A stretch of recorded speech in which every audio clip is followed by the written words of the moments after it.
నల్గొండ జిల్లా మిర్యాలగూడలో తీవ్ర విషాదం చోటు చేసుకుంది. కలాల్వాడలోని ఓ ఇంట్లో విద్యుత్ ఆఘాతం వల్ల మంటలు చెలరేగి వంట గ్యాస్ సిలిండర్ పేలింది. ఈ ప్రమాదంలో ఒకే కుటుంబానికి చెందిన ముగ్గురు అక్కడికక్కడే సజీవ దహనమయ్యారు. మంటలు ఒక్కసారిగా ఎగసిపడడంతో నిద్రలోనే తుదిశ్వాస విడిచారు. మృతులను చంద్రమ్మ, ఆమె మనవడు లక్ష్మణ్, మనవరాలు ప్రణతిగా గుర్తించారు.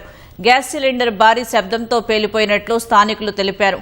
గాఢ నిద్రలో ఉన్న ముగ్గురు ఊపిరాడక మంటల నుంచి తప్పించుకోలేక అక్కడికక్కడే ప్రాణాలు కోల్పోయారు. ప్రమాద తీవ్రతకు ఇల్లు పూర్తిగా ధ్వంసమైంది. చుట్టుపక్కల వారు గమనించి వెంటనే అగ్నిమాపక సిబ్బందికి, పోలీసులకు సమాచారం అందించారు. ఘటనా స్థలానికి చేరుకున్న ఫైర్ సిబ్బంది మంటలను అదుపు చేశారు. పోలీసులు మృతదేహాలను బయటకు తీశారు. ప్రమాద స్థలాన్ని మిర్యాలగూడ డీఎస్పీ రాజశేఖర్ రాజు పరిశీలించారు. లక్ష్మణ్, ప్రణతి తల్లిదండ్రులు ఉపాధి కోసం పూణే, హైదరాబాద్కు వలస వెళ్లారు. పిల్లలు అమ్మమ్మ వద్ద ఉండి చదువుకుంటున్నారు.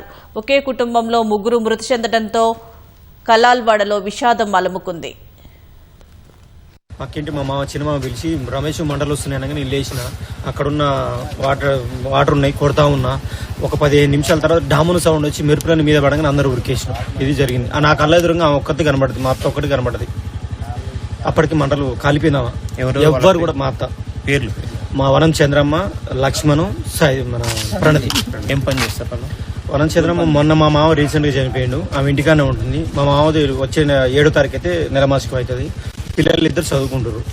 పాప ఏమో మన ఇక్కడ కుక్కడల హాస్టల్ చదువుతుంది. బాబు ఇంటికానే ఉన్నాడు. ఇది జరిగింది.